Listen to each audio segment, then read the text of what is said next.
Welcome to Fearless with Jason Whitlock. I am Jason Whitlock, your host. Happy Friday. I almost didn't bring my microphone over here, and I just would have been screaming at you. But anyway, happy Friday. We made it through the week. The NFL football weekend is just around the corner. I'm excited about that, but I'm really excited about today's show. It will be fantastic, as always. Some of you may, man, why are you beating a dead horse? I'm not beating a dead horse. But I got to circle back to Mike Tomlin because this story is bizarre. So I'll open the show there with Mike Tomlin. Then we will transition into what's transpiring in the WNBA. Yes, I'm bringing back the WNBA topic because I think it speaks to this patriarchy versus matriarchy war we got going on. I think it speaks to the failure of matriarchal leadership and rulership. I think we're watching women's sports collapse. And so going to bring that up, talk about that for a bit. And then as we tend to do on Fridays, we'll end with Coach Jason Brown. JB will join us to talk about the NFL playoff games, Mike Tomlin. We might even sneak in a college football topic, but unlikely. I want JB's reaction to the way Steve Bisciotti has handled the firing of John Harbaugh, and I think the specific messaging that Steve Bisciotti had for Lamar Jackson. We'll get JB's take on that. And we'll talk about the NFL coaching carousel. So action-packed Friday show for you. We'll be here for about an hour and a half, hour and 45 minutes. Buckle up. It should be interesting. Number one thing you guys need to do right now, particularly if you're listening over Apple, is hit that 5-star rating on Apple. If you're watching over YouTube, hit the subscribe button, hit the like button, leave a comment. It's very important. It helps us fight the algorithms that are designed against us. And then, I want to also begin by thanking one of our great sponsors, one of our best sponsors, Relief Factor. I just want to tell you, like last night, I was on my Stairmaster probably around 8 p.m., and I crushed it for 50 minutes straight. I mean, absolutely crushed my Stairmaster for 50 minutes straight. And when it was over, I was like, man, I think I could have gone another 20, 30 minutes. And I was like, thank you, Relief Factor. My inflammation is getting better. My workouts are going better. I'm feeling better. I'm moving better. I'm exercising better. And I got to thank Relief Factor.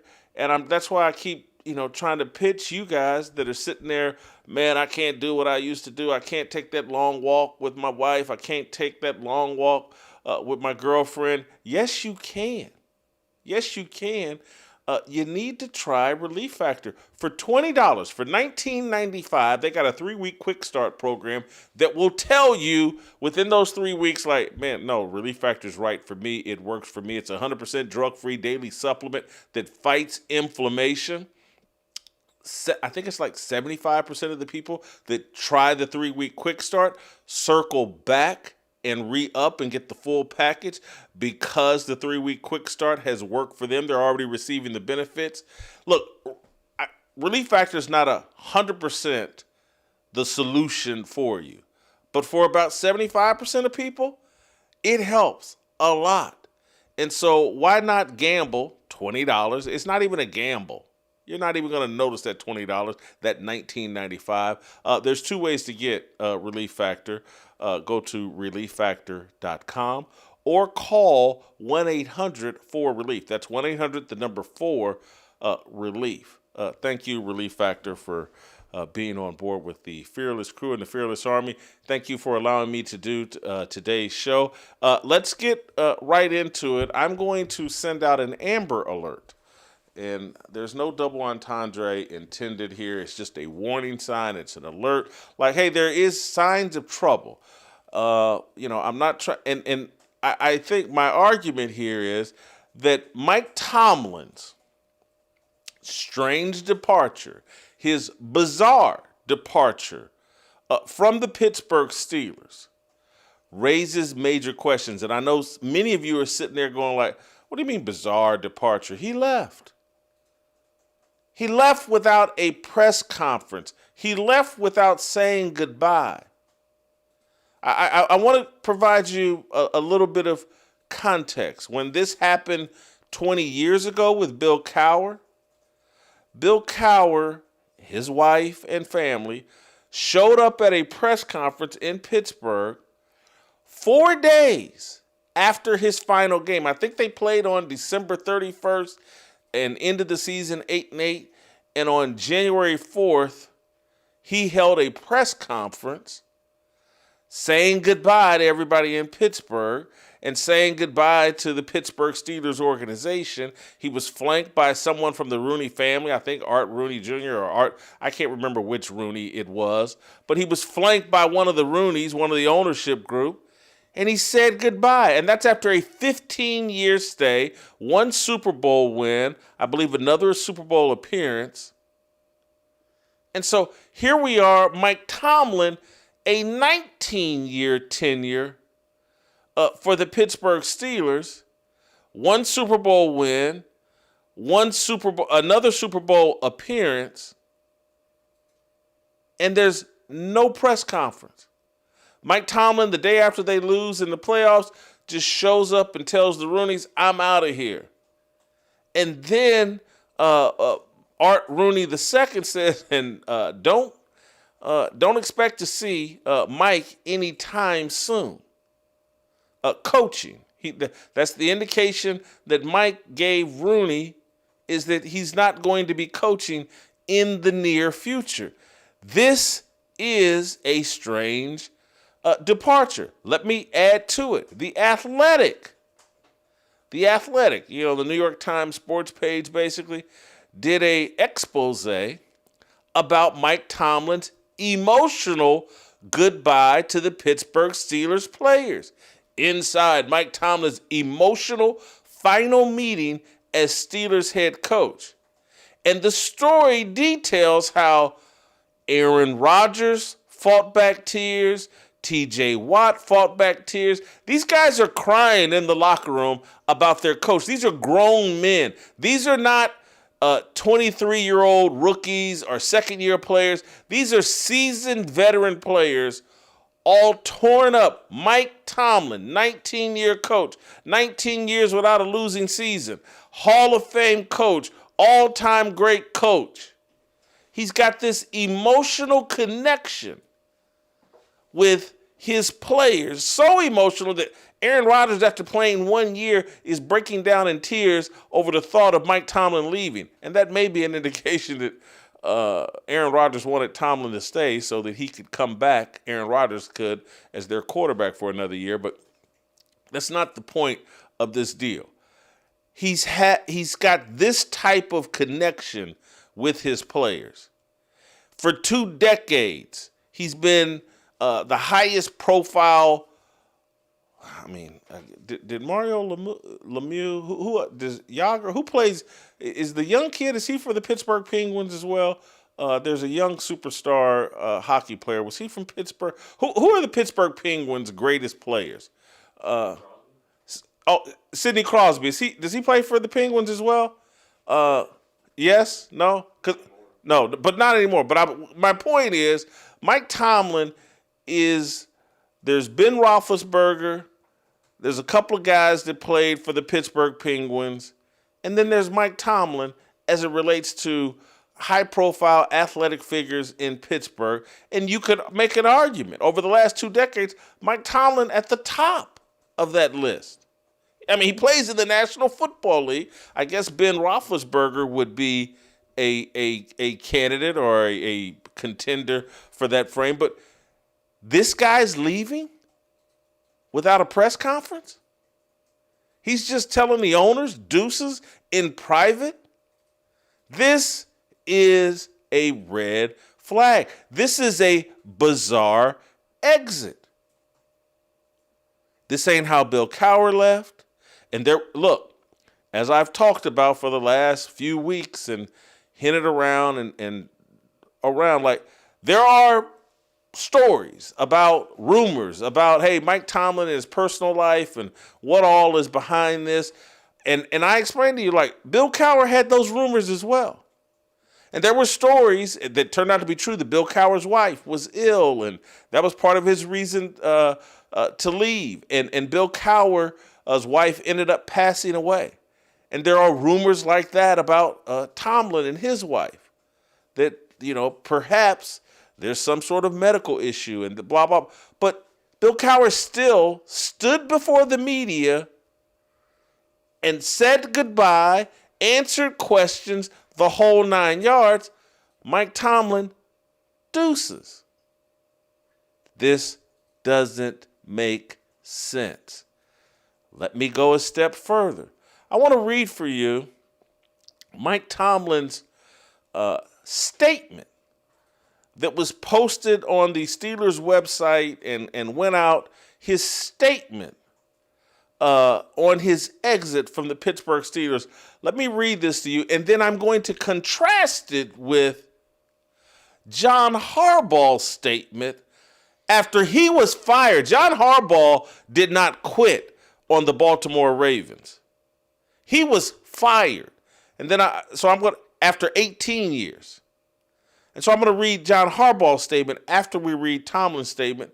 And you tell me which one sounds like ChatGPT and which one sounds like a heartfelt goodbye statement from a celebrated, long-tenured head coach. Here's Mike Tomlin. After much thought and reflection, I have decided to step down as head coach of the Pittsburgh Steelers. This organization has been a huge part of my life for many years, and it has been an absolute honor to lead this team. I am deeply grateful to Art Rooney II and the late Ambassador Rooney for their trust and support. I am also thankful to the players who gave everything they had every day and the coaches and staff whose commitment and dedication made this journey so meaningful. I want to also thank Steelers Nation. Your passion, loyalty, and high expectations represent what makes this franchise truly special. Coaching in Pittsburgh is like anywhere else, and I will always take great pride in having been a steward of this team. While this chapter comes to a close, my respect and love for the Pittsburgh Steelers will never change. I am excited for what the future holds for this organization, and I will forever be grateful for my time coaching in Pittsburgh. That's Mike Tomlin. That's ChatGPT. That's a secretary, a wife, or someone, a son, a daughter. Someone wrote that for Mike Tomlin. Or maybe that's the best he could do, but that doesn't sound like an emotional man who just cried with Aaron Rodgers and T.J. Watt in the locker room and has all these great memories of Pittsburgh. That sounds like AI. That sounds unemotional. It sounds inauthentic. It sounds like a man that's holding back. And then when I contrast, I'm with John Harbaugh, and let's get to John Harbaugh's statement. I'm going to talk perhaps a bit more in detail about what's really lacking in Mike Tomlin's farewell statement. That's big in John Harbaugh's farewell statement. 18 years for John Harbaugh, won a Super Bowl in Baltimore. Here's his statement. Well, I was hoping for a different kind of message on my last day here. Someday, but that day has come. Today, it comes with disappointment, certainly, but more with, and this is in all caps, gratitude and appreciation. Gratitude to the owner and organization who was willing to bring in a head coach who made his mark with special team success. A difficult thing to do, and appreciation for all the moments, all these years that are etched into eternity. I hope a legacy built on faith, always fighting, always believing, values built into an organization through a team that are worthwhile, good, and lasting, and that are admired by fans and foes alike. Meaningful and impactful relationships with players through the years that I will cherish always. Grateful for their strength and courage. Loyal partnerships in this wonderful building that grew into strong friendships through the toil and the tempest of the joy every day, of the job every day. Mostly to my treasured family, my Ingrid and my Allison, who are beyond compare in every way, and the loves of my life, and my close-knit family and good friends who stick with you no matter what. Finally, to the author and finisher of our faith, gratitude for a journey beyond anything I could have dreamed of on my own. All is well with my soul because of the good God who guides and sustains me. Are you... Let's deal with just some of the smaller details in terms of like why I believe no, John Harbaugh put some thought into this and he actually wrote it. And it's the little quirks, the little quirky things you do when you actually write something yourself and it's heartfelt. You start capitalizing certain words when they don't need to be capitalized for emphasis. You go all caps with certain words when you shouldn't, but you want to emphasize certain things. These things are very important to me, and so I want to convey that to you. And so for those of you that are watching over YouTube, you can see when he capitalized the start of certain words, when he went all caps. This is all real stuff that humans do in this era. None of that in Mike Tomlin's statement. Let's get to the real. Those are just the small things. Mike Tomlin, can we put his statement back up? Because and y'all double check and fact check me as I say this in real time. Did Mike Tomlin mention his family? Did Mike Tomlin mention his wife? Doesn't Mike Tomlin have kids? This letter is not personal. It's impersonal. It's ChatGPT. There's no mention of his family. That's a clue. That's a sign. That's why I call this a bizarre exit. This man quit. He resigned. He was not fired. John Harbaugh was fired. Could have had some bitterness. But instead, he leaned into gratitude and blah, blah, blah. And that's my final point. John Harbaugh's letter was laced with biblical values and a reflection of his faith. His letter was. That's why he mentioned his family. And that's why he ended it talking about God. Mike Tomlin has stood on NFL sidelines for 2 decades, wearing a gold chain for as long as I can remember, with a cross at the end. His faith has been a part of his brand. But when it comes time to say goodbye, after 2 decades, to an organization and a city that helped you win a Super Bowl, appear in a second, put together a Hall of Fame career, made you a multi-millionaire. There's no family, there's no God in his departing statement. There's nothing personal about his parting statement. This is a red flag, and it's an obvious red flag. Now I want to go to even Art Rooney II, his statements, public statements about Mike Tomlin. It's a red flag. His statements about hey man, there's something more here. Mike's not going to explain. You're going to have to wait for Mike to explain. He's going to have to get into this. I can't do it at this time or blah, blah, blah. Anyway, let's play Art Rooney II talking about the coach that he's worked with for 19 years. And he can't offer up a real explanation about what's going on here. Why is Mike exiting? Why is he leaving? Art Rooney certainly came across like, hey, we weren't going to fire Mike. But let's play this clip. I think that I'll leave it to him to explain to you someday what all went into his decision. I think that in my mind and the discussion we had, it was probably more of a family-related decision than a football-related decision. But as I say, I don't want to speak for Mike on that.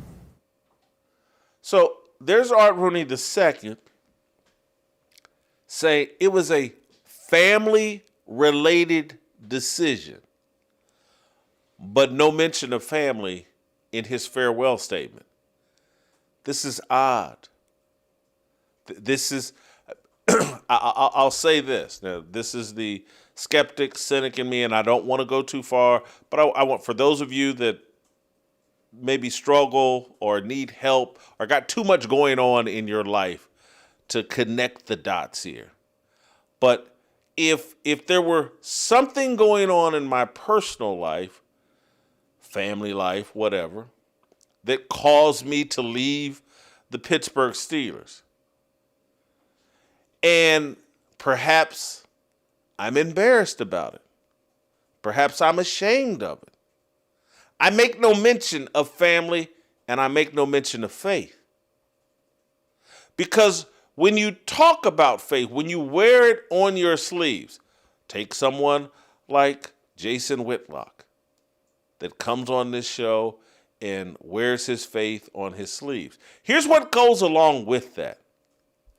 Every time someone catches me saying something lustful, well, aren't you a Christian? What are you doing? They start holding you accountable. Hey, Jason, you haven't conquered gluttony. Aren't you a Christian? They start holding you accountable for all these things. And so that's what do you understand why so many Christians are closeted and don't like to talk about their faith? And come on, that's a private matter. That's between me and Jesus. I can't wear that as my identity. I want you to judge me as a conservative. I want you to judge me as a liberal. I want you to judge me as a member of Omega Psi Phi. I want you to judge me as a member of this union. I want you to judge me as a sports writer, a sports broad, all these other identities. Because in all those other identities, I'm the CEO of Sprint or whatever corporation. Judge me on that. Because you can do any and everything under those identities. As a conservative, you can do any and everything that a liberal does. As a liberal, you can do any and everything that your heart desires. But when you walk around claiming a Christian identity, people hold you to that standard and they call you a hypocrite.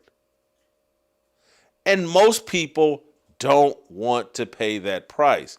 They want to wear a cross around their neck, or as I do, I wear a cross around my wrist. And that's as far as we want to go with it. Because the reality is, we want to live a very sinful life. And we don't want to be held to a Christian standard.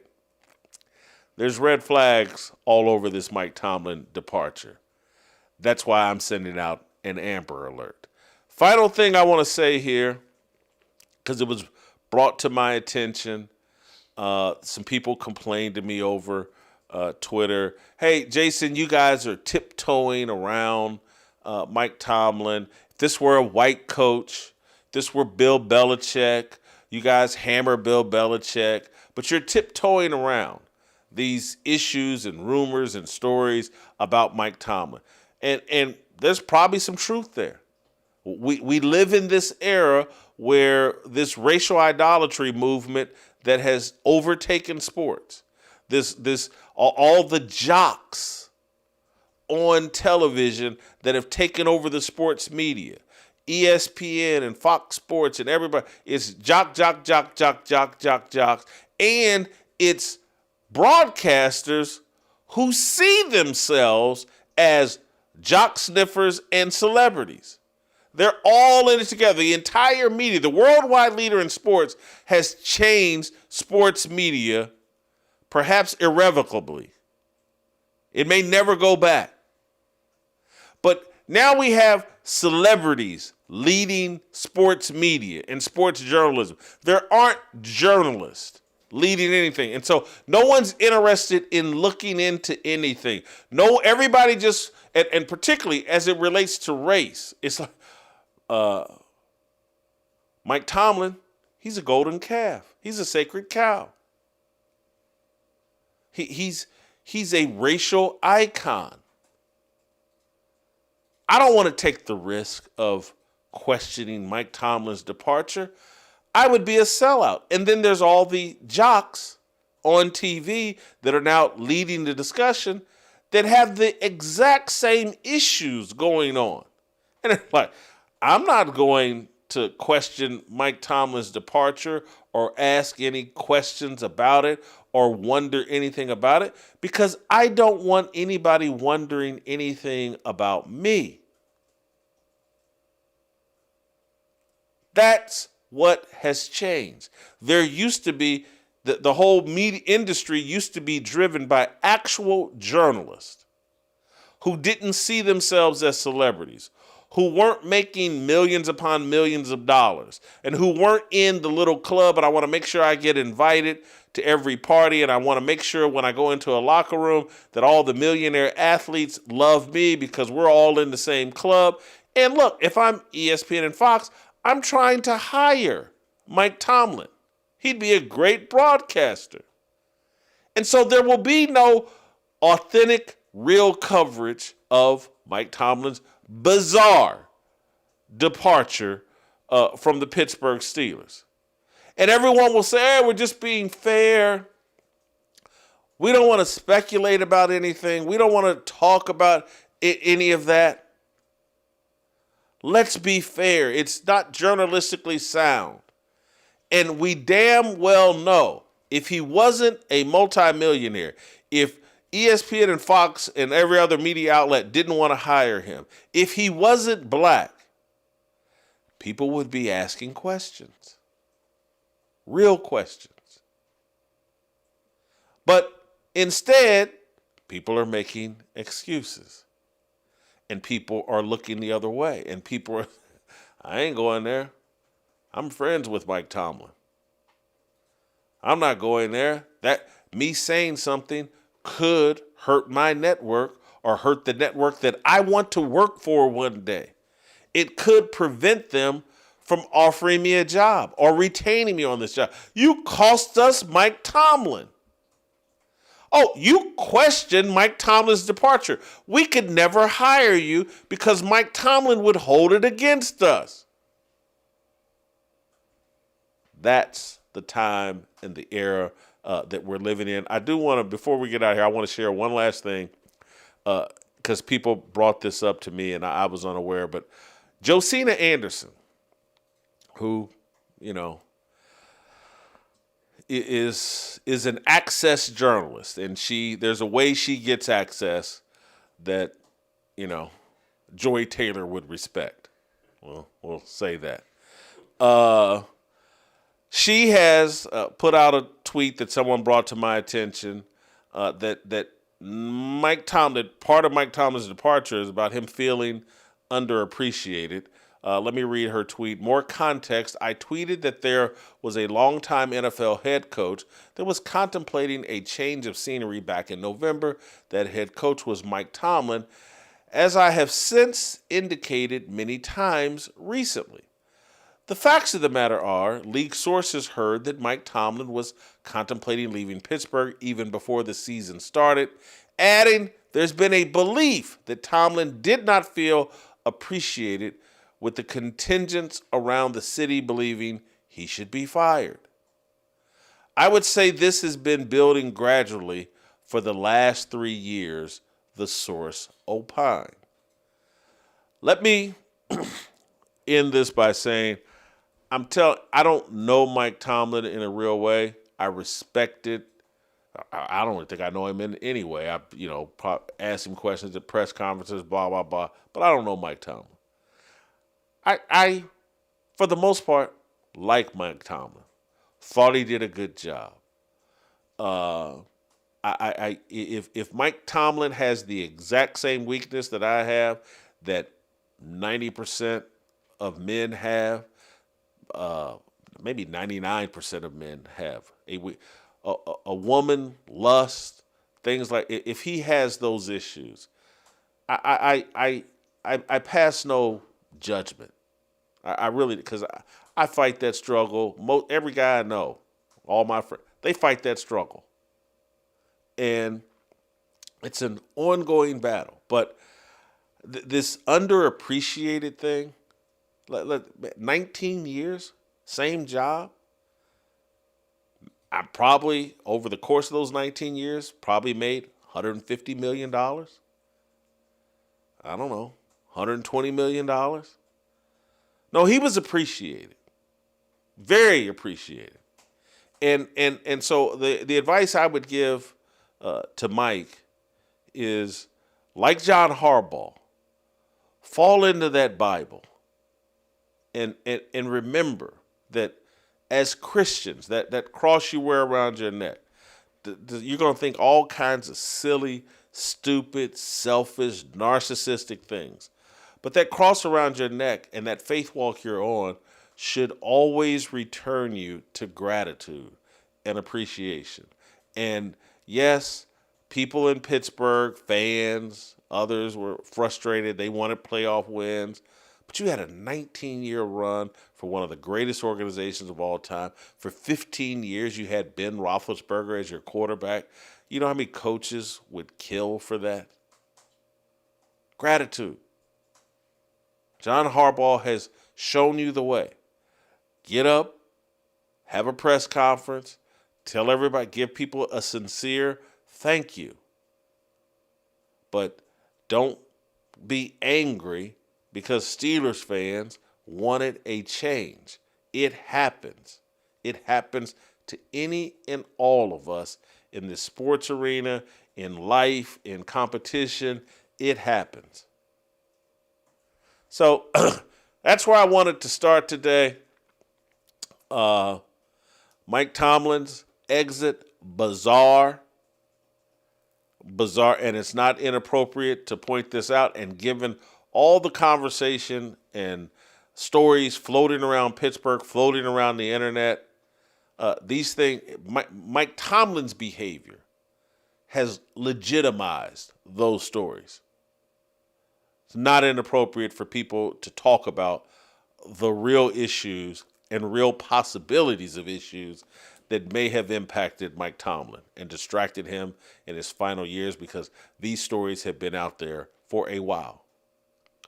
He has, if he wants to clear them up, he can, or he can ignore them, fix them, never address them. He has that right. But the conversation isn't going to go away. All right, when we come back, I want to unpack my thoughts on what's going on in the WNBA. They can't reach a CBA. What's going on in women's sports and the collapse of women's sports, the WNBA, and Caitlin Clark. I'll do that next. I still have a dream.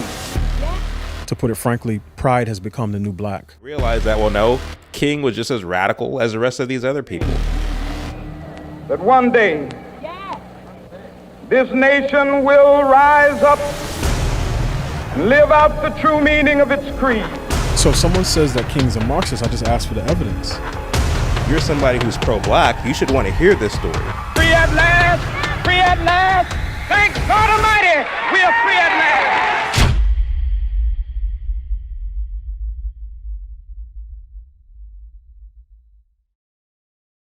As the WNBA turns, starring Caitlin Clark, Angel Reese, Asia Wilson.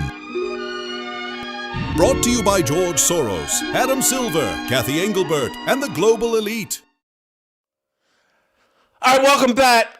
Haven't talked about the WNBA in a while, but I think it's appropriate. There have been several news reports about there's a league called Unrivaled. It's a 3-on-3 women's basketball league that was started by Nafisa Collier, who plays for the Minnesota Lynx, and Breanna Stewart, who plays for the New York Liberty. Two WNBA players have been the face of this 3-on-3 off-season league, Unrivaled. They've been paying players somewhat significant money to play in the Unrivaled League. This is year 2. The ratings have absolutely collapsed. There's 50, 60,000 people watching these Unrivaled basketball games. Last year, I think 200, 300, 400,000 people were watching. It is horrendous product. Horrendous product. And it's not surprising to me that it would collapse. And it's embarrassing for the WNBA. It's embarrassing for women's sports. They've been out running their mouth. And now what we're witnessing is the Nafisa Collier, Breanna Stewart, the own players in the WNBA are causing the collapse of the WNBA, causing the collapse of women's sports. This is an inside job by the actual players in women's athletics. They are destroying themselves and their own league. They are destroying women's sports. No one should be surprised that a group of mostly angry lesbians are destroying women's sports. They're not leaders. They're chaos agents. This is a reflection of matriarchal leadership. All the woman queens of the world, woman kings of the world, they are actually destroying themselves. So the Unrivaled collapse of their ratings speaks to, like, hey, man, no one really wants to watch this crap. It's just making it clear as day. And all the people in the media that have been pretending like, man, did you look at the WNBA ratings? Did you look at what college basketball, what Don Staley has done and accomplished? Did you look at what Asia Wilson and all the black queens have done for the WNBA and women's basketball? And they brought this whole thing to life. It was all a gimmick and a lie. Caitlin Clark injected life into the WNBA, into women's basketball, and into women's sports. She's been the most impactful athlete that we've seen since Michael Jordan.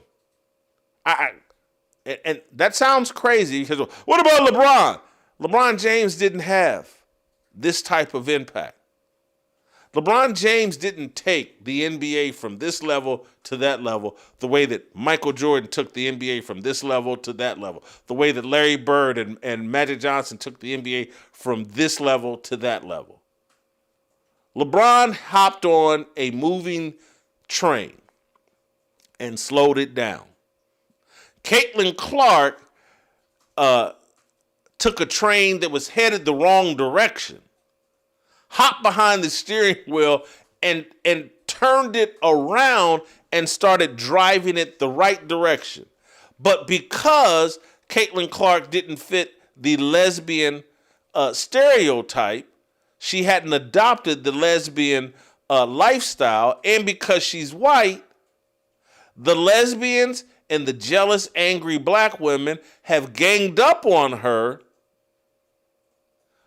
pushed her out, and made all sports fans deal with, like, who are these people we're supporting?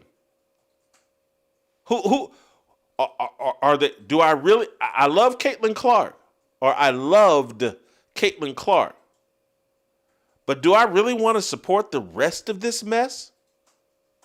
Do I really want to uplift and have out there as role models for your daughters, nieces, sisters, other young women. Do I really want Asia Wilson, Paige Beckers, Nafisa Collier, who's married? But do I really want them as role models for young girls? Do I really want Megan Rapinoe as a role model for young girls? These women are insane. And so I'm sitting here applauding the collapse of the WNBA. They can't, their foolishness. I want to play, I think we got a clip here from Nafisa Collier. Remember when she was running her mouth about how stupid Kathy Engelbert and WNBA leadership were, and they didn't know how to run a league the way that her and her husband are running the WNBA, the Unrivaled league. Remember that? And and I got to give Kathy Engelbert and the ownership of the WNBA, I got to give them credit. They just said, you know what? Right now, the way the media is rigged, the way social media is rigged, we can't win a debate with these delusional, angry, racist, lesbian women. We can't. The whole media is rigged in a way to favor them. So you know what we're going to do? We're just going to shut our mouth and back up and let these women, you got the con. You take control. Megan Rapinoe, Nafisa Collier, Breanna Stewart, you got the con. And Kathy Engelbert and the WNBA ownership was like, go ahead and drive it off a cliff. And that is what has happened. This Unrivaled league and the ratings are an embarrassment. They're a statement about how little interest there actually is in women's basketball beyond Caitlin Clark. The fact that they can't reach a CBA agreement and be confident that there's actually going to be a 2026 season of the WNBA because these idiots, Angel Reese and the rest are like, oh man, if y'all not paying us $1 million, $2 million a season, we're not playing. They've offered these idiots 7-figure salaries for playing 40 some odd basketball games that most people don't want to watch. And nope, not good enough. We're not budging. We're not negotiating. The entire season is up for grabs. But, and here's how they got there. This group of women, delusional, allowed Nafisa Collier, whose husband and her and Breanna Stewart have started a rival league to the WNBA. They've allowed them to be the leaders of their negotiation for a new CBA agreement, collective bargaining agreement in the WNBA. People that have started a competitor to the WNBA are leading the negotiations for a new WNBA contract. This is insanity and retardation that we have never seen in the world of sports. But let's replay Nafisa Collier when she was talking tough and everybody's applauding her. You go, girl. Kathy Engelbert, they're not paying you guys what you're worth, and we're not paying Caitlin Clark what she's worth. Play the clip. Not about winning or losing. It's about something much bigger. The real threat to our league isn't money. It isn't ratings or even missed calls or even physical play. It's the lack of accountability from the league office. Since I've been in the league, you've heard the constant concerns about officiating, and it has now reached levels of inconsistency that plague our sport and undermine the integrity in which it operates. Whether the league cares about the health of the players is one thing, but to also not care about the product we put on the floor is truly self-sabotage. Year after year, the only thing that remains consistent is the lack of accountability from our leaders. Sorry, I had to walk here in my boot. I'm kind of out of breath. The league has a buzzword that they've rolled out as talking points for the CBA as to why they can't pay the players what we're worth. That word is sustainability. But what's truly unsustainable is keeping a good product on the floor while allowing officials to lose control of games. Fans see it every night. Coaches, both winning and losing, point it out every night in pregame and postgame media. Yet leadership just issues fines and looks the other way. They ignore the issues that everyone inside the game is begging to be fixed. That is negligence. At Unrivaled this past February, I sat across from Kathy and asked how she planned to address the officiating issues in our league. Her response was, well, only the losers complain about the refs. I also asked how she planned to fix the fact that players like Caitlin, Angel, and Paige, who are clearly driving massive revenue for the league, are making so little for their first 4 years. Her response was, Caitlin should be grateful she makes $16 million off the court, because without the platform that the WNBA gives her, she wouldn't make anything. And in that same conversation, she told me players should be on their knees thanking their lucky stars for the media rights deal that I got them. That's a mentality driving our league from the top. We go to battle every day to protect a shield that doesn't value us. The league believes it succeeds despite its players, not because of them. I have the privilege of watching my husband run a league where he has to balance 100 different things at once. I won't pretend the job is easy, but even with all of that on his plate, he always takes the time to reach out to players when he sees an injury, whether it's Unrivaled or even during the WNBA season. That is what leadership looks like. It's the human element. It's basic integrity, and it's the bare minimum any leader should embody. So her husband's the greatest commissioner of a league because he reaches out and calls players and congratulates them on their accomplishments or when they get concerned, when they're injured. This isn't a serious person. And look, it's great when a commissioner has a personal touch with the players and all that. But how about building a league? How about putting out a product that more than 30,000 people want to watch, particularly when you're paying these players high six-figure salaries? How about building something sustainable in Unrivaled? This, I know that some of you think that I'm a sexist pig, and maybe I am. But we just have to deal in reality here, guys and girls. Women aren't built for this type of leadership. It's all feelings over facts. It's there's no logic here. Hey, just pay us what we want. I don't want to hear about paying us what's sustainable. Just pay us what we want. We feel like we're owed this amount of money. And we've convinced America that 23 and 24-year-old women coming out of college, that paying them $70,000, $80,000 a year for a 4-month job is so paying them 70,000 is some sort of insult. I'm a man. I made $5 an hour coming out of college. $5 an hour. Coming out of college. You should have been a basketball player. Or these women are great basketball players and they deserve more than that. No, they don't. I went into a profession that at the time, sports journalism, the newspaper industry, that was turning a profit. And they paid me $5 an hour. And I didn't complain. I thanked them. But the Bloomington Herald-Times was turning a profit. The WNBA loses millions of dollars a year.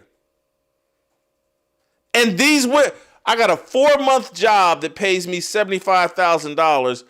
I'm undervalued. I'm underappreciated. I've been mistreated. This is lunacy. And this is terrorism. And you can't negotiate with terrorists. And that's what these feminists are. They're terrorists.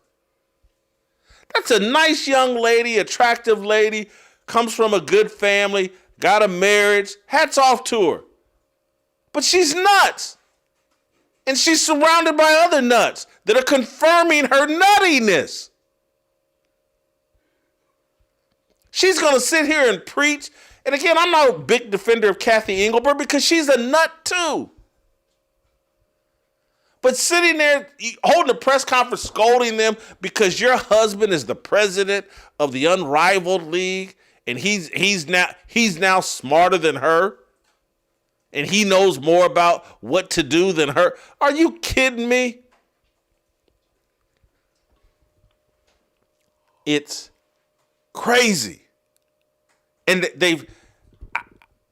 I don't know about the rest of you all, but their craziness has made me just like, I don't really care about Caitlin Clark anymore because she's halfway crazy for not coming on air somewhere and saying the things that I'm saying. Hey, man, y'all crazy.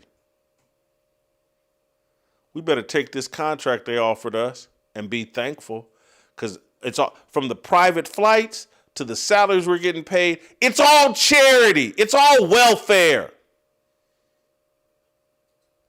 And let's be appreciative. And then once we start making real money, then we'll go for the stupid superstar contracts like the NBA players have. But we're not there yet.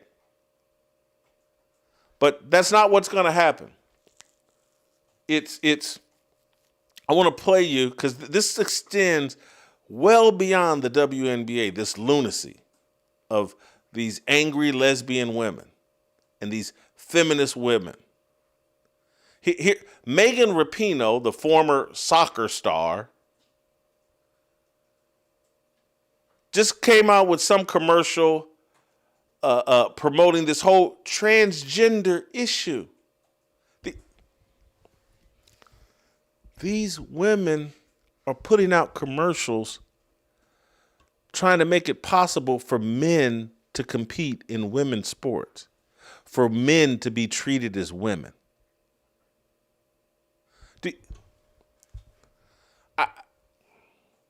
This is like,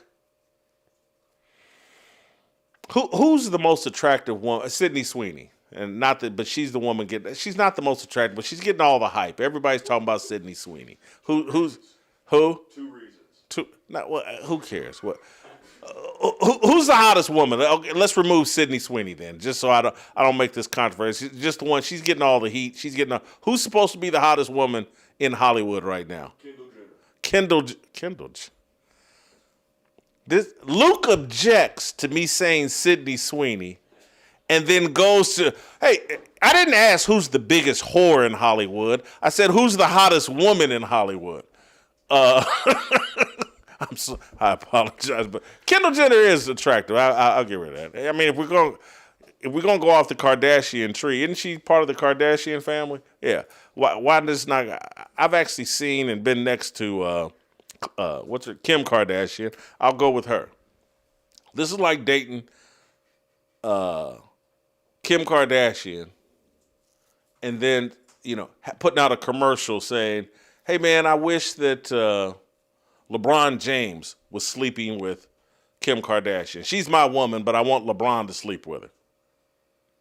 That's what it's like. Women's sports are for me, Megan Rapinoe, but I want men to come over here and compete. I want men to be women. This is they're putting out commercials. This is an inside job. The collapse of women's sports. Women are causing the collapse. And if you guys remember the documentary Inside Job, that's what this is all playing off of, how, the people within the Wall Street or whatever, they caused the collapse that damaged all of us and cost all of us. It cost me a lot of money. I lost so much money on the house I had in Kansas City. Anyway. But here's Megan Rapinoe in her latest commercial begging for LeBron James to come over and play basketball in the WNBA and for Messi to come play soccer against her. But anyway, play the clip. When you're young, you believe that you can do anything. And then the world tries to set limits for you. Tell you what's allowed, what's normal, who you're supposed to be. But on the field, the track, the court, here, you get to be exactly who you are. Because at our core, we're still the kids who just want to play. The go big game changers. The living, breathing fabric of this country. Supporting trans youth isn't just about sports. It's about freedom. On and off the field. It's more than a game. Megan Rapinoe has teamed up with the ACLU to promote the whole transgender deal. And if you listen to that commercial, and for those of us that have a biblical worldview, what they're talking about, everybody's talking about, it's about you. It's about whatever you want to do. It's you get to decide. You get to define yourself. It's you. And this is why I look at the secular crowd. And I look at the feminist crowd. And I look at the Christians, the people that claim Christianity, but actually promote feminism. They're not really Christians because, again, they want to decide things that God has decided. It's not about you. And so if you're a Christian or if you have a brain, you consult the maker, the owner, the creator. You let him define you. But this whole movement is about, I get to define. I'm my own God. Yes, I have a vagina and a clitoris. But I get to decide I should really have a bat and balls. And I'm going to have someone sew one on me so that I can run around and pretend to be a man. Or I can run around and pretend to be a woman.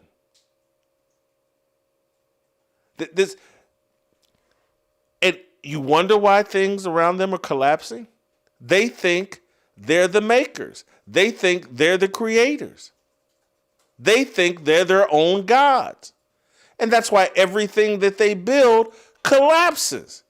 And that's why women's sports are going to collapse. Because the delusion of women,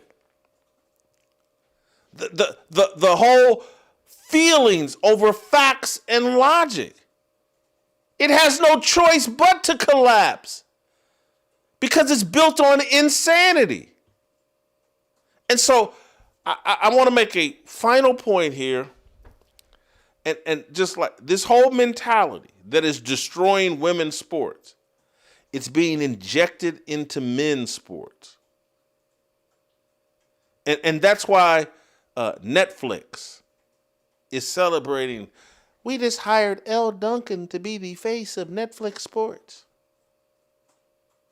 Elle Duncan, the ESPN attractive woman, but she knows nothing about sports. And I just saw somewhere where there's a woman, Taylor McGregor, attractive woman. Oh, Netflix is in hot pursuit of Taylor McGregor. Knows nothing about sports. To be another one of the faces of Netflix sports. And it's not just Netflix. Every show. Everywhere. Hey, we got to install a woman as a host. We got to put a woman, we got to just sprinkle women around like they're bacon. Because bacon makes everything taste better. But you don't sprinkle a woman around just everywhere. Because she doesn't make everything taste better. There are certain places where, oh yes, she makes things taste marvelous. But in the sports world, talking about men's issues, and a bunch of other places where logic and real competition and putting your emotions aside, she doesn't make everything taste better. She actually makes things taste sour. And a man doesn't need to be sprinkled everywhere. I love the kitchen and everything that comes out of the kitchen, but I'm not a great cook.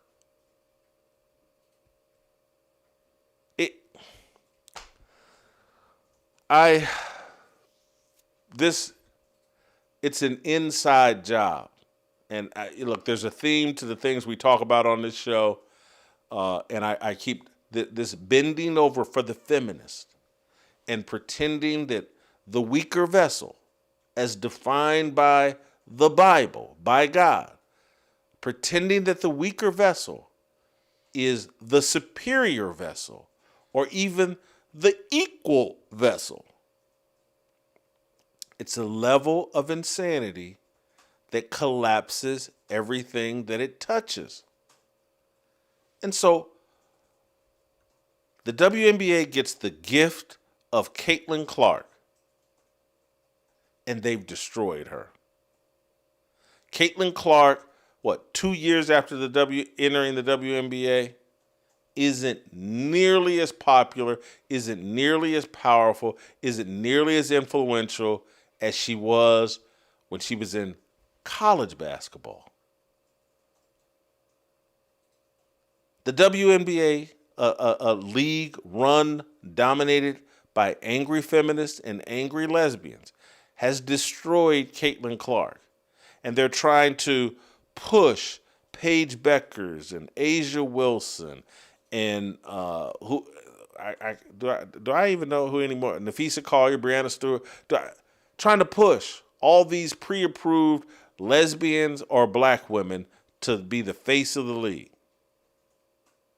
And they've actually, in their destruction of Caitlin Clark, they've actually destroyed their league. And in the goal of pretending that men can be women, people like Megan Rapinoe are destroying all of women's sports. This is a suicide mission that they're on. This is the Samson option for women. They'd rather destroy everything than admit that God made man and woman. They complement each other. But there is a leader. The patriarchy is superior to the matriarchy. Wanted to get those things off my chest. Is JB ready to go? I get JB's ready to go, but I need to take a little sip of water here. Play the MLK commercial again. I want you guys on MLK Day to join us on the Harmony channel. I got to get a sip of water, recatch my breath. JB, give me 45 seconds. Thank you. I still have a dream. To put it frankly, pride has become the new black. Realize that, well, no, King was just as radical as the rest of these other people. That one day, this nation will rise up and live out the true meaning of its creed. So if someone says that King's a Marxist, I just ask for the evidence. You're somebody who's pro-black, you should want to hear this story. Free at last! Free at last! Thank God Almighty, we are free at last!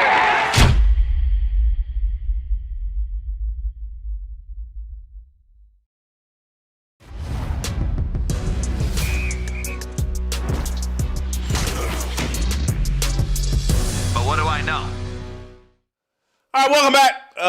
JB, thank you for being patient with me. The real coach, Jason Brown, joining us as he does on Fridays.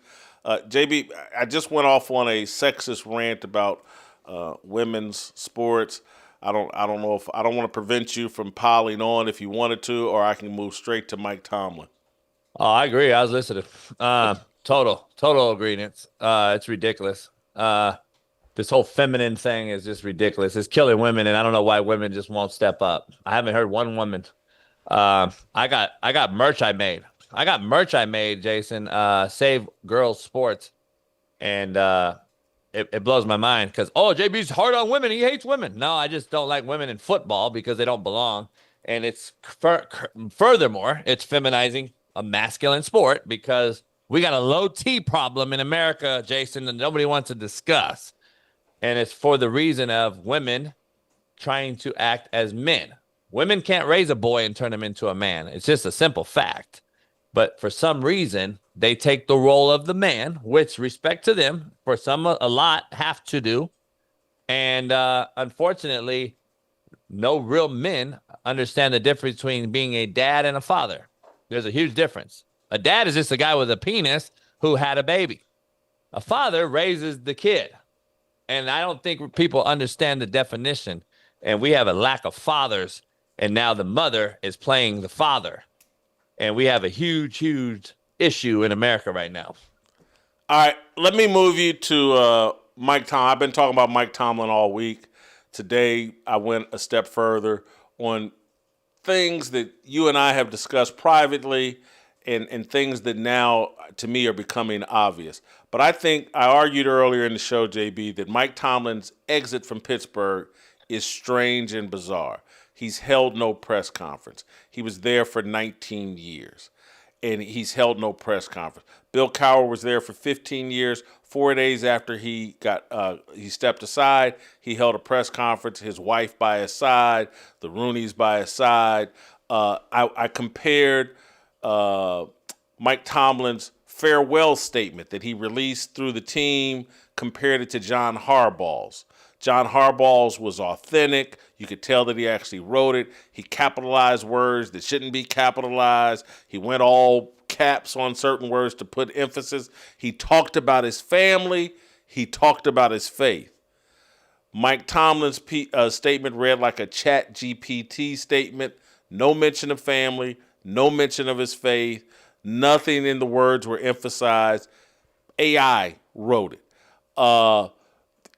The way Art Rooney II talked about, hey, Mike's going to have to answer these questions. I can't. This has something to do with his family.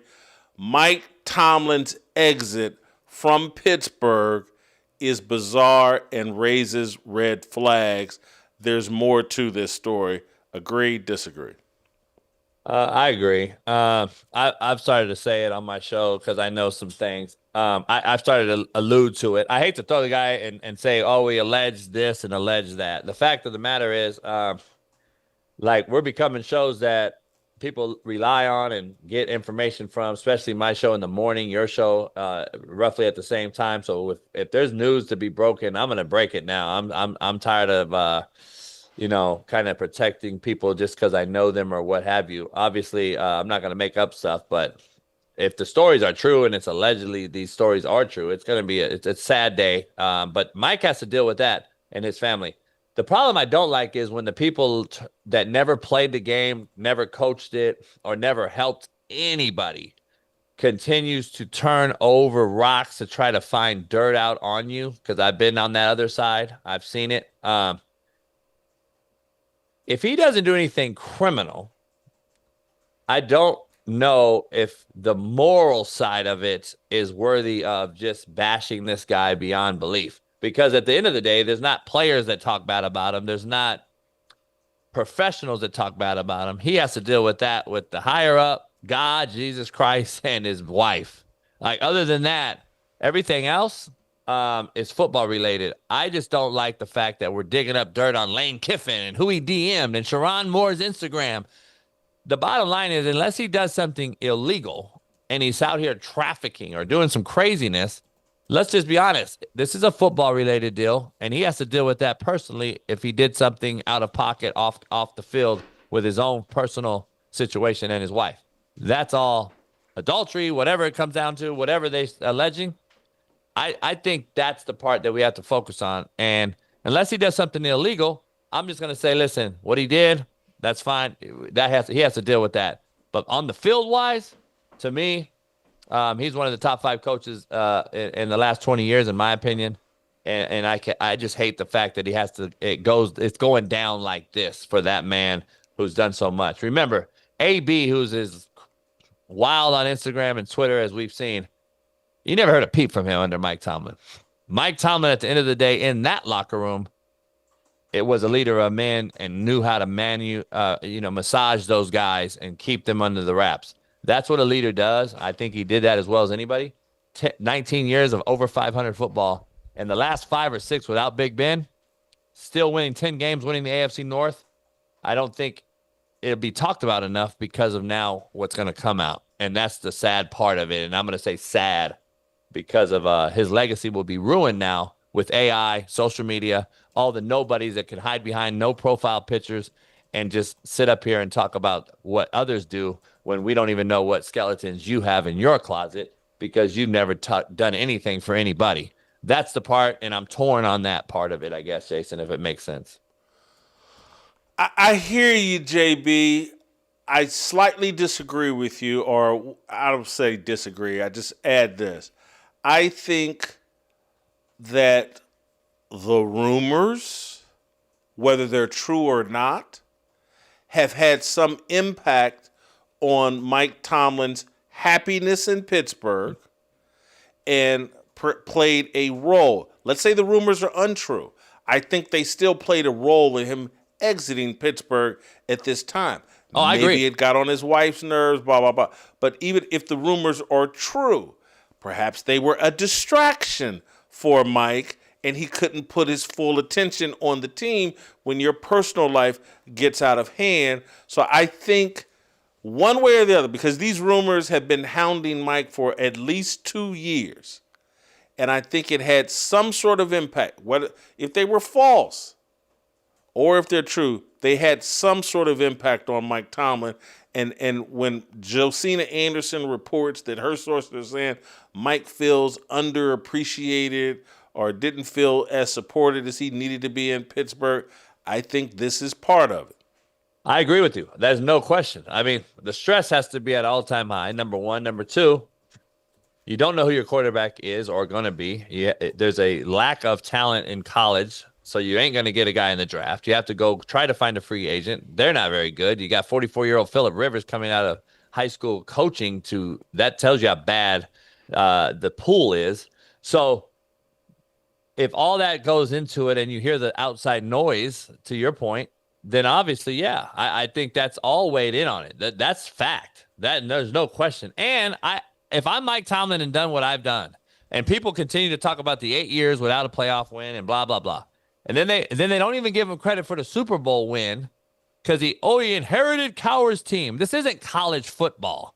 It was stop acting like his voice didn't immediately take over the locker room and win a Super Bowl. But people forget that years later, he went back to another Super Bowl. Like, why do we dismiss that fact? With more moving parts and a lot of different roster changes, he went back to a Super Bowl. So the guy did a lot of great things there. And to win consecutively like he did, 19 years over 500, people call him average. You show you don't know football. You never played it or coached it. And you need to just Mina Kimes up and make me a sandwich. All right, we had this discussion yesterday a bit. We put together a list. Hadley did an alphabetical list instead of a ranked list, which, anyway, top 20 coaches of all time in the NFL. There have been 537 head coaches in the history of the National Football League, according to our research and what Google, whatever said, the internet says.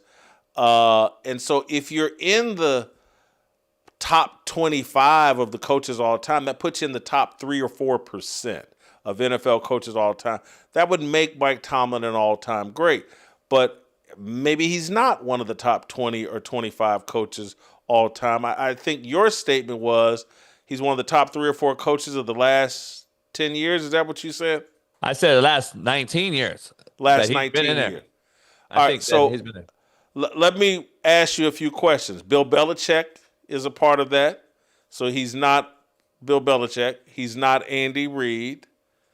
So maybe he's in contention for third, I guess. But that's Sean Payton. No, don't take that list off. That's the all time.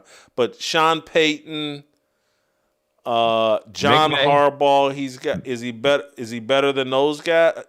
Those guys, Sean McVay. McVay's got to be in there. Yeah, Sean McVay. If we're talking about just winning ones, you got Sirianni in there now. So, like, if we're just talking he's better than Sirianni. So, who's won and who's been to multiple, I think, is the criteria here. If we're going to talk about it, then you still have to add the longevity piece to it. I think that matters. So, he was at one place. You can credit Pittsburgh for having 3 coaches in 60 years or whatever you want to do. You can credit the organization, the Rooneys, how they operate. Sure.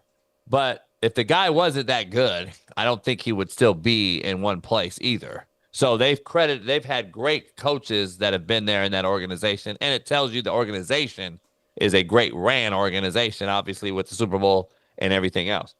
But I think he still would be fired if he wasn't good. Let's just be honest. Him and Harbaugh, to me, are no different. They're the exact same absolute spitting images of each other. And the passes, and I'm defending Tomlin on this side, the passes that Harbaugh got over Tomlin, to me, they basically haven't won a Super Bowl in about the same amount of years. They basically I can give more credit to Tomlin because of losing Ben Roethlisberger when Harbaugh actually gained two-time MVP Lamar Jackson, greater defense, better O-line, better running game. So you can play all those things out and do what you wish.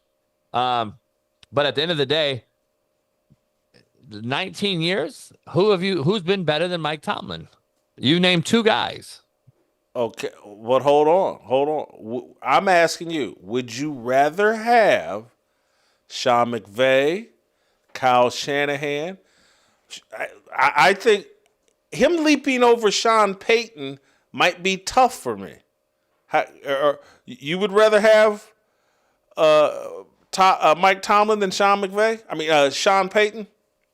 Sean Payton has a gate on his resume. He got suspended by the league. That matters, in my opinion.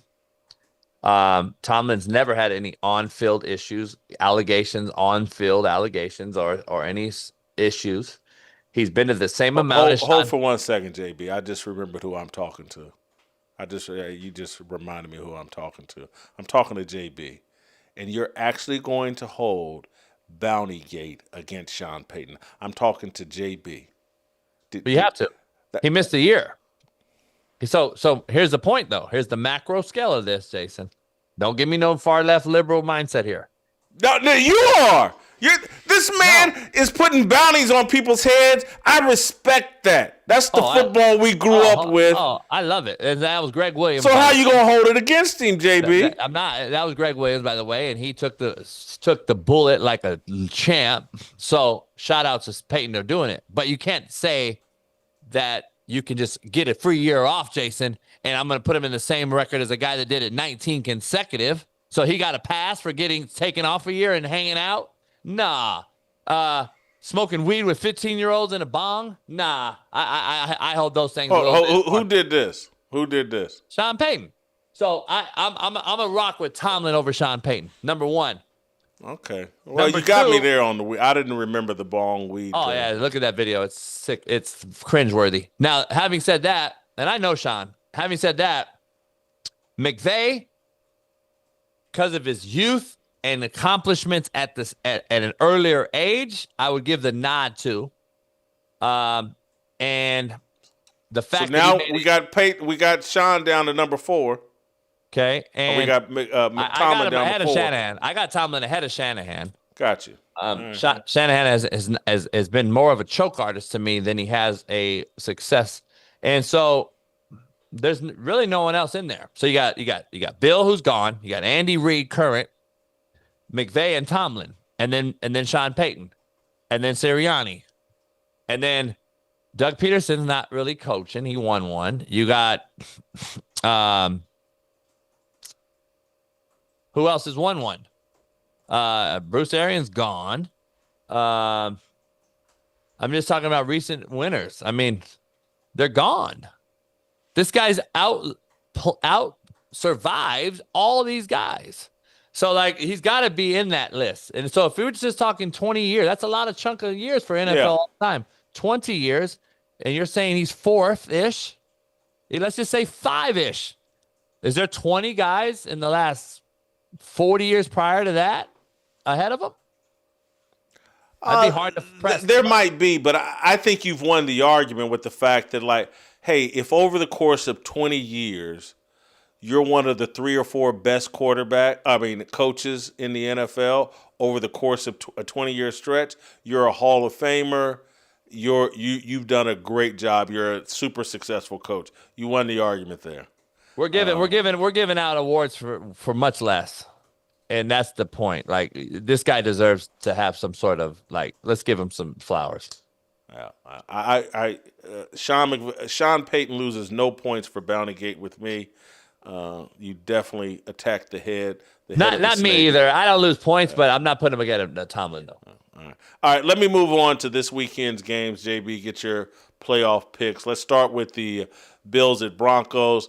I just wanted to tell you who you're talking to. I am currently for the year, I think, maybe 18 games under 500 with my picks against the spread. You're talking to one of the worst gamblers in the history of America. I just want you to know that. So I need the help here. Bills at Broncos.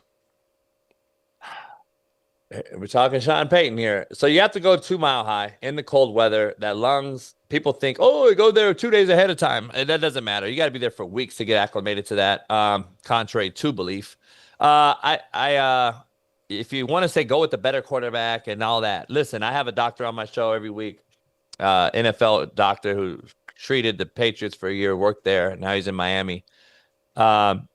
He broke down the injuries the Buffalo Bills are facing this week. 3 wide receivers went down last week. You have Shakir as a wideout. You have Keon Coleman, who's hit and miss if he even plays. And then you have to rely on Dalton Kincaid and Dalton Knox.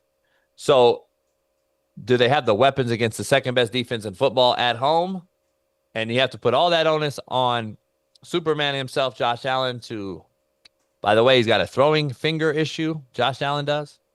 I don't know if Josh Allen's enough. And then the fact that the run defense for Denver is also the same thing that Jacksonville presented to Cook, one of the leading rushers in football, and that rushing offense the Buffalo Bills rely on. It just doesn't bode well. Like I could see Josh Allen doing well, but I see Denver's defense, which travels, gets to play at home. Denver's won all year long, Jason. It's just so hard to go against Denver and that defense right now. What's the number? I didn't write the number down. Is it 3.5? 1.5. Yeah. Oh, it's only a 1.5. Here's my gut though. The better quarterback wins. Mahomes is not out of it, or he's out of the playoffs. It seems to me like a weird feeling that Josh Allen, this is his year to get to the big dance. So my bet that I've already made is Buffalo. So I'd be a hypocrite if Denver wins, but I'm going Buffalo because I picked them because of Josh Allen factor.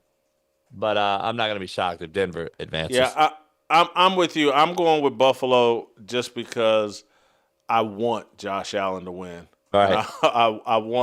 I don't want him to get piled on and for people to pretend like, it's all his fault. So that's my anti-Ryan Clark. And if you got a DFS pick out there, listen, he's a dream for fantasy dream pick. So he's going to get a rushing touchdown. Mark that down. Who's that? Josh Allen.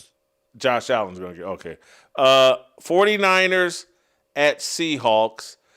Sam Darnold has an oblique injury. I don't know how big of a deal that is. Yesterday, by the way, according to my doctor with inside source, it happened yesterday throwing on air. I've had it happen to me. Trust me, it is not. This is right attached to the rib. When you throw, Jason, that rib is the literal most painful injury you can have as a quarterback. But there are things you can do, such as blocking, it's called. Kind of what happened to Watt with the injury. So hopefully you have to be very, very careful. You usually do a blockage under some sort of ultrasound at the same time so you see the needle. I expect that's what's going to happen. But he will play in his second playoff game ever. So let's not kill the guy after last year against the Rams and he had sacked 9 times. Having said that, Jason, this is it for the Niners. They've done a hell of a job underneath Mike Shanahan. They don't have enough. The Seahawks defense, the third best defense left in the NFL. They know how to control CMC. You have no Kittle. You have Juwan Jennings as your number 1. Seattle will run the football and dominate a very bad rush defense in San Francisco. Warner will not play, even though he looks great and has come back in miraculous fashion in time. And this will be the end of it for the Niners this year. I don't think Purdy's good enough to carry a team with that lack of weapons when Juwan Jennings is your number 1 go-to guy without Kittle. So Kittle also affects the run game in CMC being an inline blocker, Jason, that people are really forgetting about. So they don't have another replacement for Kittle. So having said that, you can put Usyk out there if you want to. He's not Kittle, though. I think you're going to have an issue. I think Seattle advances. Texans at Patriots. I got the Texans ending a great run. The Texans defense is the best in football. Their secondary is unbelievable. They're going to force Drake May to run the football when he averages 6 rushes a game. So I'm going to take him under the number of 35 yards rushing. That's another pick of mine. The Texans secondary are some of the best secondary tacklers and enforcers in football. So that's my rationale to the rushing side of it for Drake May, because he does like to run the football, ad lib, and get out of the pocket. I don't think they have enough. Patriots defense is good too. Vrabel's done a hell of a job. I think this is C.J. Stroud. He's already surpassed Dak Prescott, Justin Herbert, Trevor Lawrence, all these big name quarterbacks that have been paid. He's already won more playoff games than all of them. And you can talk about how bad he looks and all that all you want. End of the day, he's got more playoff victories than Lamar Jackson. So at the end of the day, I got the Texans advancing. I think this defense is unbelievable. I think you're going to get the Texans-Bills in the AFC title game and an all-time classic. I think you're high off of what the Texans did to the Steelers. I think that and Texans defense is very good, but I think everybody thinks like, oh, what they did to Pittsburgh. Man, Pittsburgh's offensive line played like trash. Okay. Aaron Rodgers is old. That's fine. That's fine. But everybody's talking about how bad C.J. Stroud played, and they won, correct? Yeah. Mm-hmm. And can he play worse? Yes, No. he can. Oh, he can't. He won't play worse. And they don't have Nico Collins either. And I know, well, they don't have Nico. Trust me. He can't play worse. Expect Dalton Schultz to have 10-plus targets and be a great game winner this week. You know why? Buffalo defends a tight end worse than anybody in the country in the NFL. C.J. Stroud and Dalton Schultz will have biggest impact, and they will run the football with marks. Mark it down. The Texans win in a close one. JB, there was a man that came on this show at some point in the season that said Davis Mills might be a better option for the Texans than you know Stroud. where I the remember Texans, that man. I am too. And you know what the Texans did? Listen, I'm not saying CJ is going to go out here and play like Peyton Manning. All I'm saying is he can't play worse, and they're still winning. Here's the issue I have. You should have put Davis Mills in last week, Houston. Put him in for one series to sit CJ down would have been a game changer for the Texans. I'm just telling you right now. I told Sean King that. Sean King and I talked about that. You should have played Davis Mills at least one series. I was watching that game. It would have been a huge eye-opener.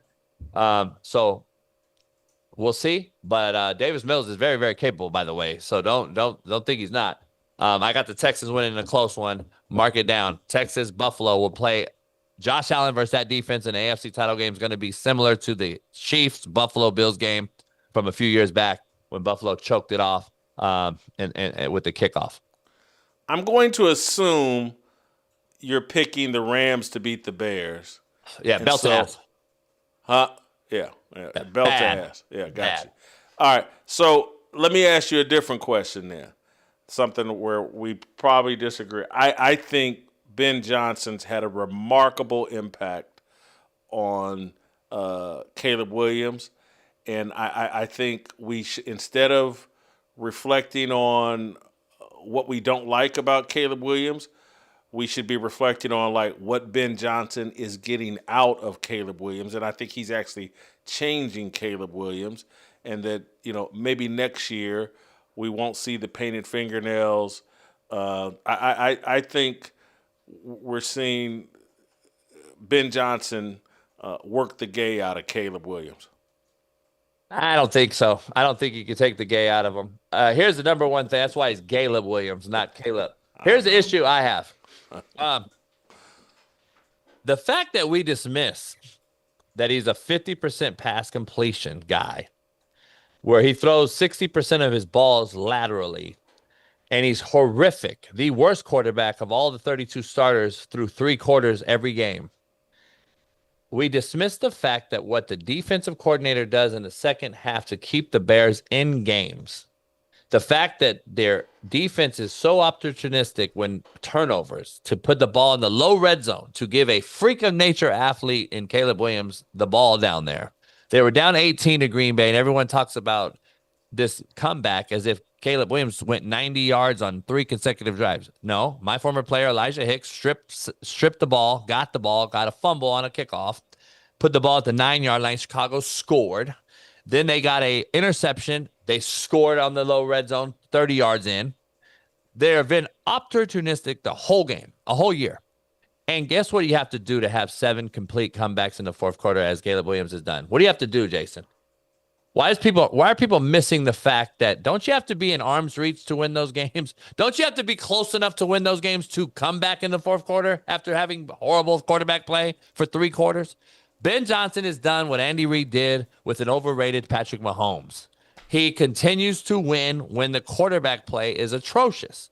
He creates ideas, opportunistic offense of scheme, and gets the ball to Swift, takes it 70. Did we forget the ball was thrown at the line of scrimmage and Swift went 70 yards down the sideline? Did we forget all that?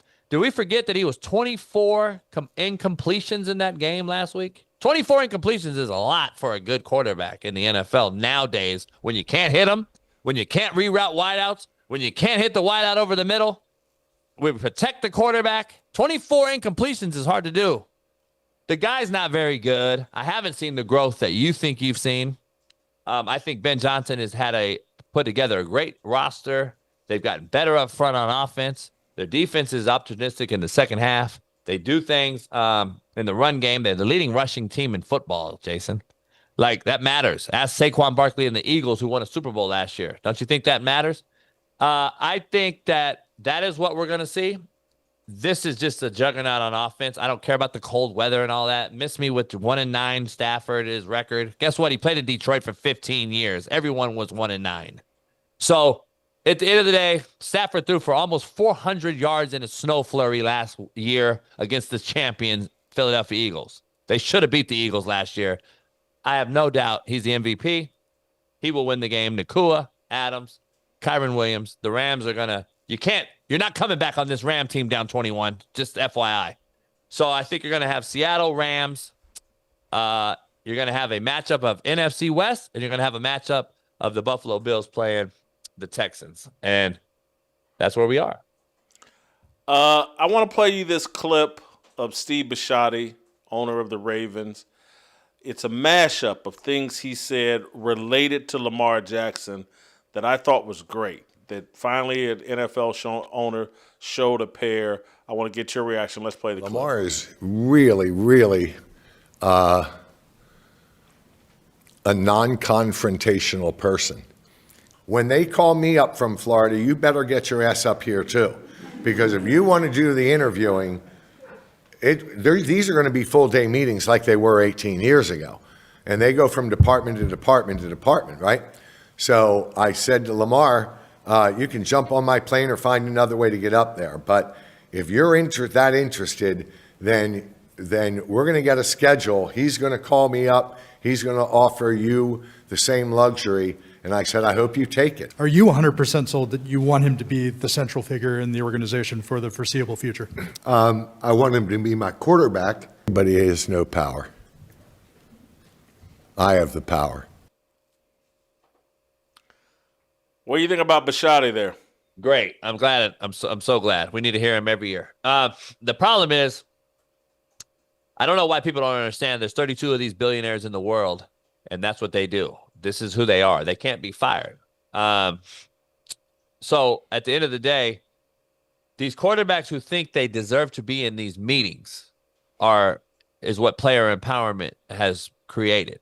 And over the last 10 years, these middle of the pack quarterback thinks that they are better than they are. They're actually overpaid under deliverers. We know what the MVP is. That's not a real award. Coach of the Year is not a real award. Stefanski got 2 of them. So at the end of the day, these quarterbacks need to accept who the coach is, take the coaching, and shut the hell up. If you're that good, does it really matter? Did Troy Aikman cry when it went from one coach to Jimmy Johnson? Or did he accept it and take it and win Super Bowls? Because he went 1-15 his rookie year. I don't know if people realize that. So, I want to be clear. These quarterbacks need to accept it just like they always have. There's been transitional guys that have taken jobs and have turned places around.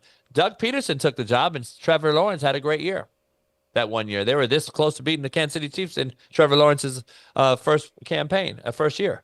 And now he looks good again after he's had 3 bad years. Everyone calling him a bust. Guess what? He gets Liam Cohen. Look what happened. Did Trevor Lawrence have a say in Liam Cohen? I'm tired of hearing the quarterback have a say on who the owner hires. You're in the professional football league. But guess what? NIL and transfer portal in college has created this player empowerment enabled attitude of entitlement. And now we demand trades. And I go to 4 schools in 4 years.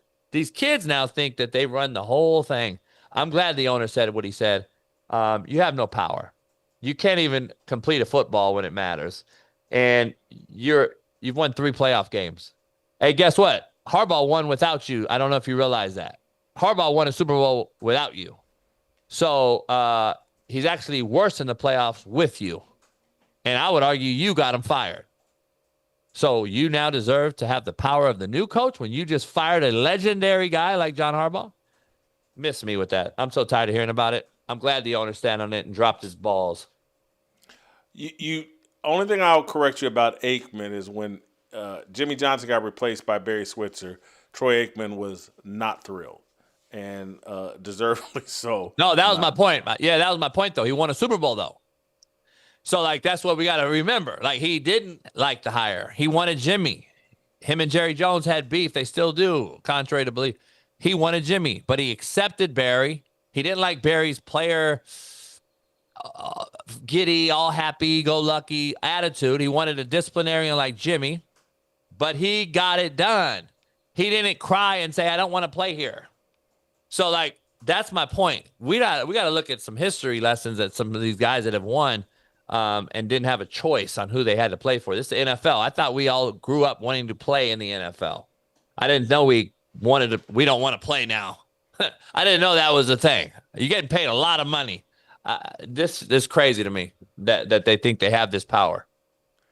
Finally, JB, what do you think about John Harbaugh taking the Giants job? And what do you think now? Is the Giants job the best available? Is it the Baltimore Ravens?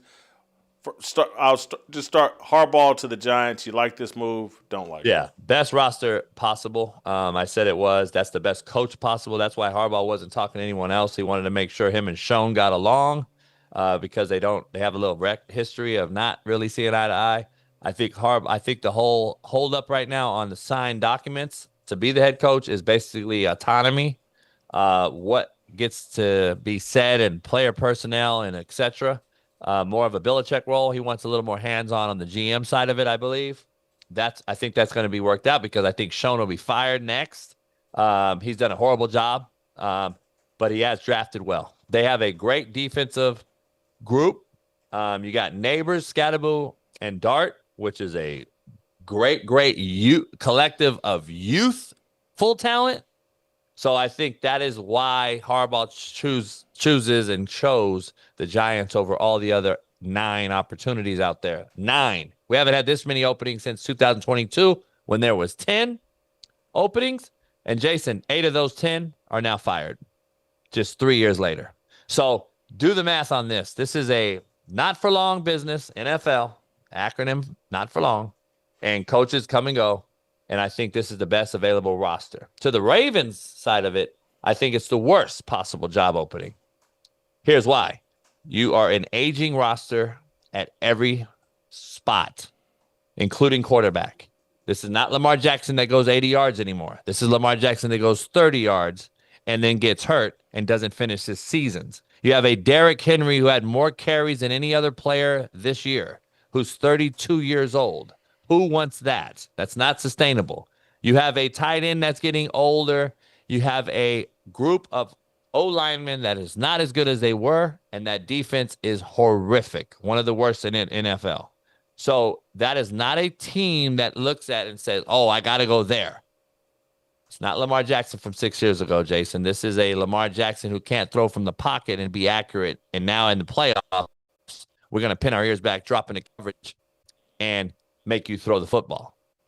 So I don't think the Ravens are a very attractable job. Miami, you're in Miami, taxes, blah, blah, blah. Quarterback is an issue. You have a lame duck at QB. You have a Quinn Ewers that we don't know about. You got to get a quarterback. You have a Tyreek Hill situation. We don't know how good that wideout core is. O-line needs help. Defensive line needs help. I don't know if Miami's the place. Arizona Cardinals, you got to get rid of Kyler Murray. You have Brissett, who's done really well, better than Kyler Murray, but he's not a franchise guy. I think Robert Saleh is and will take the Arizona Cardinal job. And then Tennessee with Cam Ward. Yeah, a lot of people like him, a young guy, but that team needs a lot of help. With the Texans and Jacksonville on the surge, I don't know if the Tennessee Titans is a great job. So just the Raiders are the worst job, and I'm surprised that Aaron Glenn still has a job, and that's not the 10th opening. So hold on. Let me ask you this final deal. Who's the best candidate out there? If you were one of these organizations, who would be your number one target? Well, Harbaugh's number one, of course. Tomlin would be right there with them, but I'm not putting Tomlin at one. I would put Tomlin at one, but he's not in the pool. I think we don't know what's going on there. I think he truly does retire. So I think Tomlin's done. So Harbaugh is clearly by default is number one out there. Giants get him. I think they will get him. Who's the best job for that's currently out there? Saleh wasn't a great head coach, but he did do good things with a bad organization in New York, much better than what you saw with Aaron Glenn here. I think he can restructure an organization and get them to where they're solid and sound. So I like Robert Saleh. Players like him. They react to him. I like that hire if Arizona were to get Saleh. Let me cut to the chase. Jesse Minter's the best coach out there, best candidate out there. And I have a bias. His dad was my defensive coordinator, our defensive coordinator at Ball State. I've seen this kid get discipled from the womb all the way through. His dad, I'm sure his dad will go with him as a consultant. His dad was the head coach at the University of Cincinnati, defensive coordinator at Notre Dame. Long history. His dad has prepared this dude, and he's the real somebody. Maybe the Ravens. Maybe he goes back to Baltimore. Maybe they go down to Miami. Somebody will get a real gem with Jesse Minter. It sounded liberal.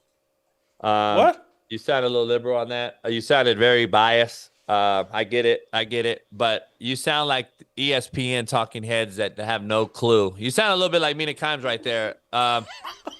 Where is Minter head coached at?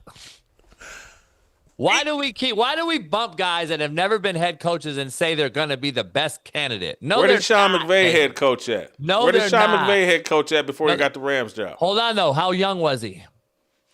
Young was he? Who was he under? I get Minter and the pops, and I know he's been a hell of a coach and all that. Come on. The tree is totally different. It matters. And he doesn't have a quarterback like Matthew Stafford, who he traded golf for. So McVay made major moves and dropped his cojones and said, I'm going to do this and go out on a limb and get rid of Goff, who was supposed to be a franchise guy who went to a Super Bowl. McVay is an anomaly. How many of those guys do you see? How many anomalies? That's the blueprint for great coaches. They all get their jobs young. Time out. What does Minter coach? Coaches defense. How many defensive guys are out there that you know winning Super Bowls that aren't quarterback related or offensive guys? Hey, man, half of the coaches left are defensive coordinators. I get it. Those are not young, upcoming defensive coordinators besides one guy in Houston. Everybody else is OG, old school, been in this game 30-plus years. So Mentor, just to give him a head job and say he's the best candidate is what I said sounded a little liberal. But go ahead. You know what I'm disappointed in? You act like he's a baby. He's 42 years old. That's a baby to us. You know what I'm disappointed in? The fact that you dropped a hot take live the day of me coming on your show saying that Fernando Mendoza is not very good. You posted that. I accepted it, of course, because I'm about all the smoke. And then didn't bring it up today, a week later, when you had the ability to just throw me under the bus and say, JB, you don't want to talk about Fernando Mendoza. See, I want to talk about Fernando Mendoza the whole show and prove to you why he's going to be a bust in the NFL. But you didn't hold for a second. You got one day, JB, you'll be 58, and you won't remember what week is what week.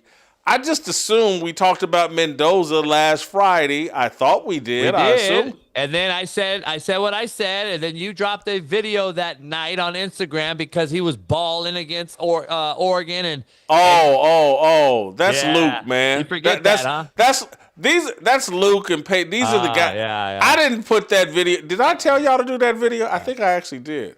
Yeah. So the text you said, "Hey, I'm gonna collaborate with you. You mind on that's right. On me just absolutely obliterating you live?" And I'm like, "Oh, nah, go ahead. Do we have that video? Could we find? Let's find the video. I want to replay it. So let me defend my take on your platform, please. Why do we dismiss the fact that I said what he will be, not what he is right now? Number one, that was my talking point. Number two, we have historic evidence of who Fernando Mendoza will be in the NFL. We've already seen Fernando Mendoza. Who is that? But y'all don't believe it. Fernando Mendoza. I'm talking about him. I know. Who is who have we already seen that's Fernando Mendoza? I say Jared Goff. No. Fernando Mendoza is who we've already seen. Have you not seen him at Cal? Oh, we forgot he played at Cal Berkeley and was horrific around average players, don't we? Oh, see, that's why I got to come on your show and let you know that you can't just drop the good parts of your show. You have to be fully macro in this thing. No one ever develops, huh, JB? No one ever. They do develop. But when they go to the NFL, guess what? He usually gets drafted very high because they go to what type of team, Jason? A bad team. Okay. So how much talent do you think? Is it going to be closer to Cal Berkeley's roster or Indiana's 25-year-old roster who's as old as the Green Bay Packers collectively, which is fact?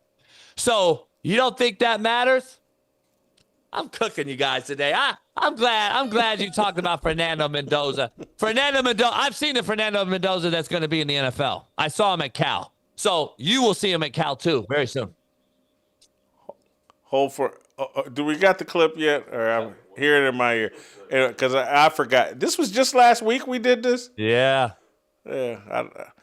Man, it all runs together. These guys do a good job. But listen, JB, people develop. I'm trying to. You caught me a little bit off guard because I didn't give this pre-show thought. But hey man, you remember who Rich Gannon was for about 13 years of his career, and then he got with John Gruden in Oakland and became the MVP of the league. And dang near, if he had gotten another Super Bowl appearance, he might have been a Hall of Famer. You sound like Smitty right now. What? You sound like Smitty right now. You're just bringing up like what he did at the end. We forget that Rich Gannon is still an all-time passing leader. Something. You think that just happened in that 1 year, or was he that good the whole time? He just didn't have a good team. How many quarterbacks have you seen do that? How about Warren Moon? How good was Warren Moon on bad teams? Come on, Jason. Gannon was an elite ball spinner his entire career. Stop it. He got in a one-time situation and won a Super Bowl, and now he's the best. I didn't stop. You stop it, because I actually covered Rich Gannon's time in Kansas City. I think he spent 4 seasons in Kansas City. Yep. I saw Rich Gannon up close and personal. How good was that team? They were halfway decent. They were horrible. They had no talent. He was getting sacked 6 times a game. Now, the offensive line was not the problem, JB, and I was there the whole time. You got Will Shields. They had good Dave Zott. Who am I forgetting? Who was this? Tim Grunhard, the center. They had a good John Alt, Joe Alt's dad. Yeah. Stop it. I was there. You're talking about things that I actually covered. Rich Gannon spent the first 6 years of his career, 5, 6, in Minnesota, not doing nothing. Spent a year in Washington, doing very little. Then spent 4 years in Kansas City. Look, man, people develop. Let me refresh my memory and the audience memory. Here's what we put out over Instagram that has triggered JB. The Mendoza guy is not special at all. What did you just say? You got Mendoza rated the same as Shedeur? Is that what you just said? I got him I said that Shedeur was a 5th rounder. He went in the 5th round. I was one of the only ones that I know on record that said it. prior. And then Mendoza's a 5th-round guy. Why? Yeah, not close. Well, what does he do? What's sustainable that he does right now at the NFL level? There's nothing he does. He doesn't throw as good of a deep ball as Shedeur Sanders, by the way. Mendoza offers nothing that we're like, oh, shoot, I got to keep my 1st-round pick for him. If I'm the Raiders, I'm trading the pick. I'm getting as many assets as I can. I'm trading Max Crosby. I'm cleaning house. I'm not waiting on Mendoza as many people think they're doing. Mendoza, 1st pick? If they do that, I need to stop watching football because my eyes don't work apparently anymore. The Mendoza guy is not special at all. JB, I watched the game crazy. against Oregon. Great job. He's only thrown 5 incompletions in 3 games, JB. Great job. They're 25 years old across the board. They have the oldest roster in football. Their roster's the same age as the Miami Hurricanes. Their average age is 23. Go ahead. Stop. They're 24. They're as old as the Green Bay Packers. 23. I just read this before the show. 37 guys come from James Madison who were 1- and 2-star guys who were hungry as hell, who wanted to get paid. They weren't the 5-star 17-year-old who got $3 million NIL deal before they even proved anything. That's why Cignetti's done a great job. He's created a hungry roster who wanted to prove themselves and show why Oregon's 55-plus 5-stars got dominated by a bunch of 1- and 2-stars because stars get coaches fired. It's happened in the history of football. This isn't new. This isn't something that now all the social media gurus, Cignetti figured it out. It's been that way forever. Just go look at the history books. Stars get coaches fired. Cignetti saw the opening. He's taken it. Let's see if Cignetti can continue to hit it right in the portal because he's not going to have 37, 24-year-olds the rest of the time. So shout out to this year. Maybe Indiana wins it for your great state. Maybe he wins it. But I think this is going to be a New York Giant, New England Patriots sort of game where the D-line dominates and the pure size of Miami will make this a very close game. Look, here's what you're underestimating about Mendoza, and I can't believe as a coach you don't have respect for it. His willingness to prepare is a talent. His willingness to surrender to the head coach is a talent. He's coachable. Most of these kids in this current age set, they've been bred, developed, mentored to not be coachable. And he has talent. He's got size. He's got talent. So was he a cancer in Cal? And he found God? Maybe he found Jimmy's and Joe's, Jason. How about that anomaly of weird, crazy science? Maybe Indiana has a best roster in football collectively, and they're the oldest, and it all of a sudden saved him. Was he saved, Jason, when he left Cal? Was he just a... Yes. Yes. Hey, JB, you're going to so regret this. This isn't Tim Tebow. This isn't a guy that can't translate to the NFL. Let me ask you. You know what? I'm going to renege. I'm going to renege like we're playing spades. And I'm going to go in here and say, Jason, you know what? I might be wrong. Because you know what? You brought up something that just triggered me. This guy with pain and nails is about to play the Rams to advance in the NFC playoffs. And if he can do it and the locker room has accepted it, you might be right. Maybe this crybaby can go into this new soft NFL full of women. That's all this guy does. Who? Mendoza? No way that I want to hear this crybaby guy after every game. Mendoza? Yes, Mendoza. Who What's cries he crying? every game. He doesn't cry. Oh, I'm so happy to be here. I'm so tired of hearing these crybabies. Pain and nail, crybaby quarterbacks is the new thing. So maybe the NFL is so soft and woke and alphabet mafia. Maybe that's the new era, and that's probably when I get out of this game. The man who sat on this show 30, 40 minutes ago ripping Sean Payton for putting bounties on people's head and playing a physical brand of football is now want to call Mendoza a wimp and all. No, I did not rip him. I said I just don't have him above Tomlin. I didn't care about the gate. I just said he missed the whole year. You got a gate on his resume. Listen. That's one of the things I like about him. Listen, I'm with you, but he missed a year still. Tomlin didn't, so that matters to me. The bottom line is, I guess we're so soft now. You just accept. Jason, mediocrity is the new excellence. Just admit. What is soft about Mendoza?